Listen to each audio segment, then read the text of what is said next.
So in this video, I'm going to be showing you how I start out like this, but then I end up sounding like this.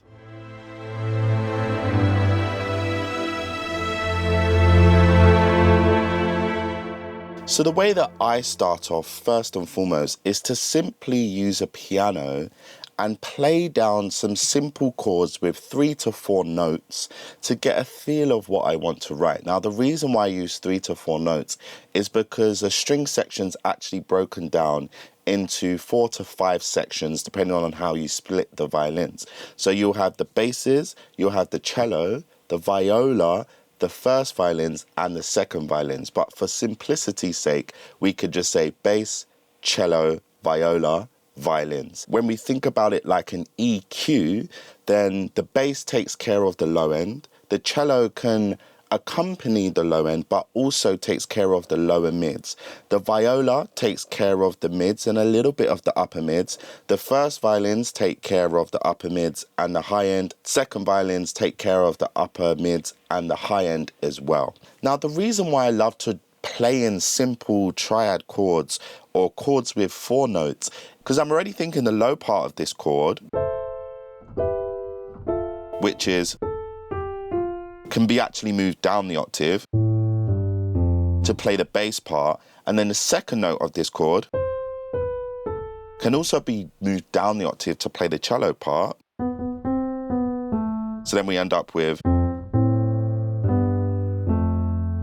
and then the top note can be in the viola or the violin. And that's the great thing with strings. Like sometimes I used to load up a string patch and I'll play like these incredibly complex like chords with like loads of notes in there. But the problem with that is you end up getting this kind of sound that ends up being muddy.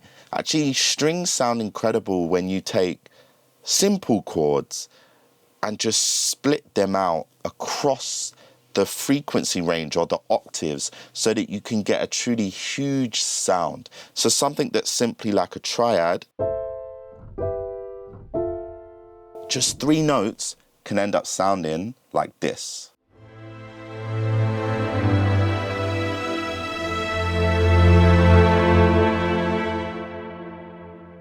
One of the main problems I notice when I see people writing strings is they simply take a string instrument and they just play chords on that string instrument like so.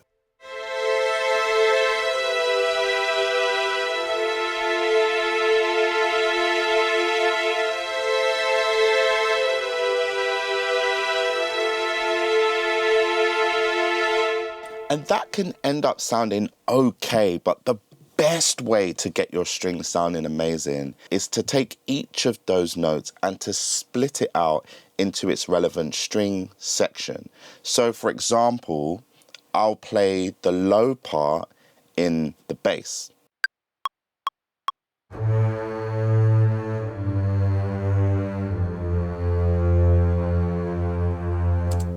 Then once I've done that, I'll play the middle note of that triad chord in the cello.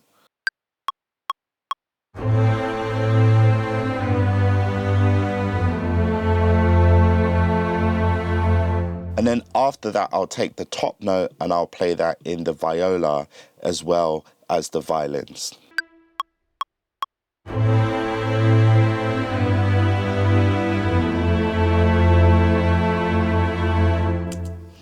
And I'll take that same note and I'll play it in the violins as well, so that the violins and the viola in this case are playing octaves of each other.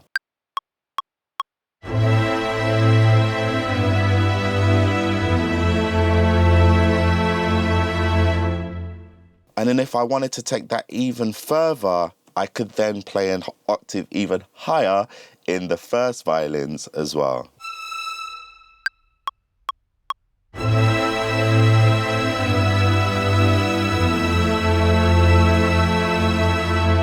Now at this point, it's sounding a bit harsh and a bit aggressive, and this is the part that we need to understand. This next part is really important.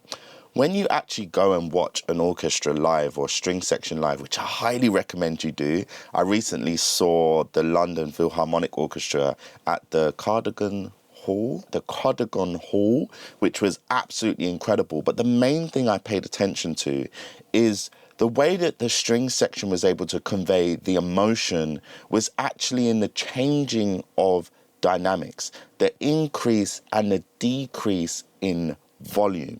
So what I'm going to do now is I'm going to play around with the dynamics. Now I'm using my Nuance controller, which is essentially being used to control both the expression and the dynamics. To show you in practice what this actually means, pay attention to the screen.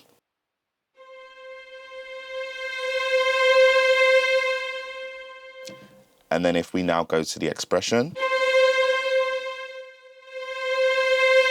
So with string libraries that are of a high quality, the expression usually ends up being a volume fader, turning up and down, whereas the dynamics fader usually has different layered samples depending on where you place it. So if it's low, this will be triggering one sample layer, but if it's middle, that'll be a different sample layer where they've sampled as if they're playing a little bit more aggressive, and then at the top would be another sample layer, and depending on how expensive this sample library is, there'll be different layers per velocity. You can think of it that way. The same way with a piano, when you play it hard, it'll be one sample, but when you play it soft, it'll be another sample. When you play it medium, it'll be another sample. Great string libraries emulate this as well. Now, even though in this video I'm using Spitfire audio string libraries, they could be quite expensive to buy up front, but you can also do the exact same thing with East-West string libraries, and I believe they have a really fantastic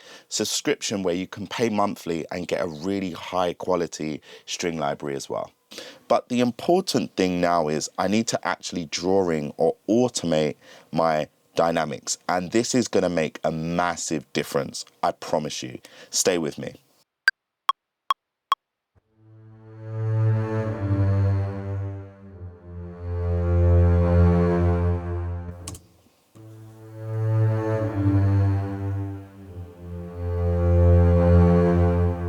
So if you're in Ableton and you're wondering where this is, you can simply go to envelopes and then you can go to MIDI control, because in your case you may have used the modulation wheel on your keyboard. But if you do want to find where your modulation is that you've drawn in, then you can actually go to MIDI control, and then there'll be a little blue symbol next to the one you used, either the expression controller or the modulation wheel as well. And if you don't have any form of MIDI controller and you really need to draw this in by hand, then you can simply go to the instrument, you can go to expression and you can draw it in there, or you can go to dynamics and you can manually draw it in there. But for the sake of this example, I love to do it in real time whilst I'm playing, so I'm using my Nuance controller. So we've drawn in the dynamics for the bass, now I'm going to draw in the dynamics for the cello as well.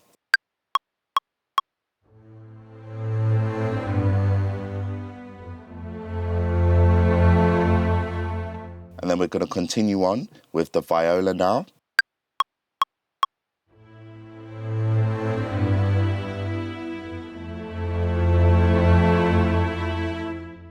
And then with the first violins.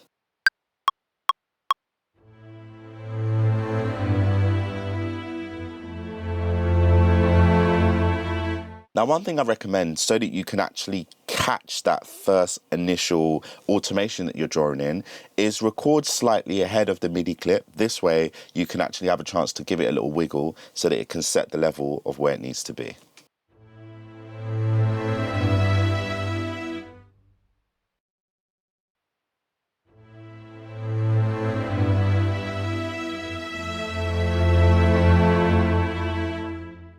And then now I'm going to draw in the first violins.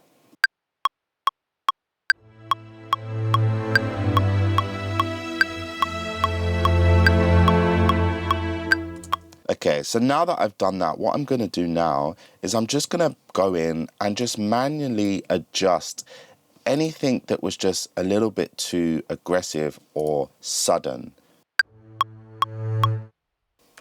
Okay, so in this case, I want it to start at a little bit of a louder point.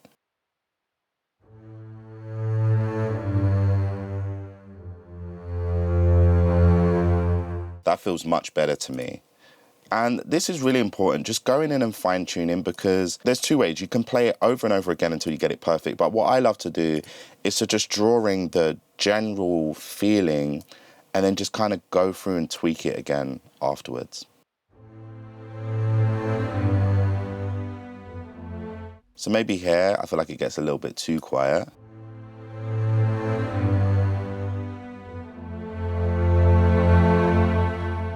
Okay, so that's feeling good. Now let's see what's going on with the viola as well.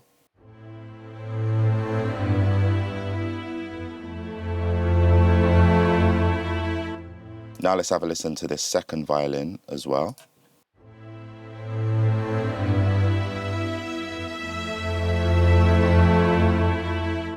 And then now, let's see.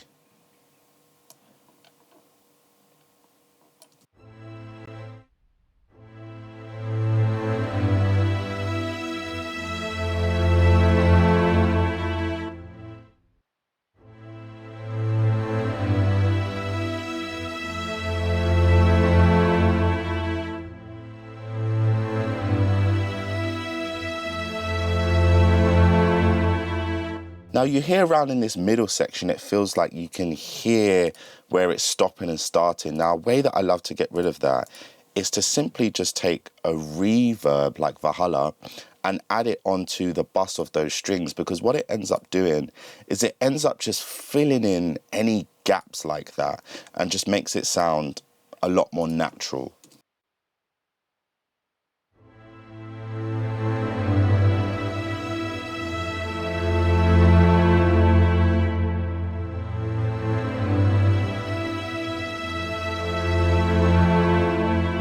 Okay, so there's still a little bit of a drop around this gap somewhere, so I'm going to hunt down where that is.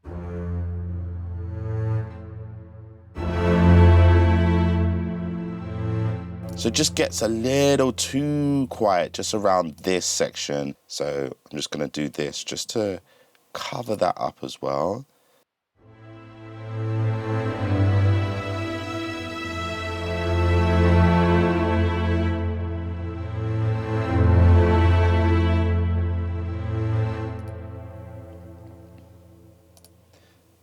Now, in this particular scenario, I think the problem I'm having is that I'm actually replaying that note. But because this is just holding one sustained note, then I'm actually going to just allow that to ring out longer.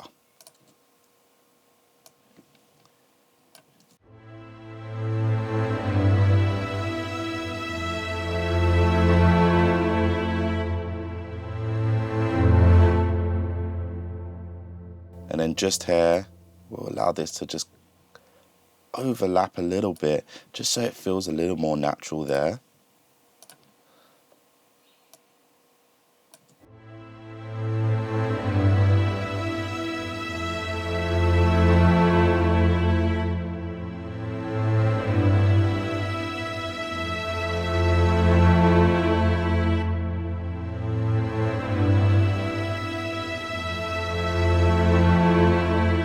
Now you can already hear, even though I haven't spent a lot of time on this, it's already starting to feel a lot more organic than if I was just to simply play this on an instrument that has, you know, strings and you play the chords on that one instrument. So just to give you a note, what I'm doing here, I felt like the strings were a little bit muddy, so I'm just using the low cut on the reverb so that the reverb's only affecting the mid-range and the high end of the strings and not so much the low end and the lower mids, because I don't really want to add the reverb to the bassy part. So have a listen to how it was before.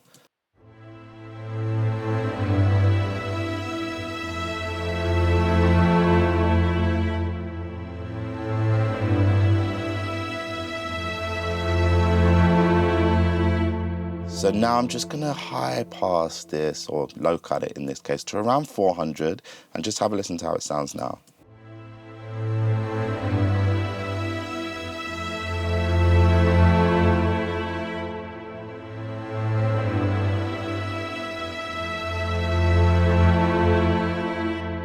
And by low cutting it, I'm actually able to then push the reverb even more because the low end isn't triggering it as much. But let's bypass that reverb just so we can really hear what that's adding.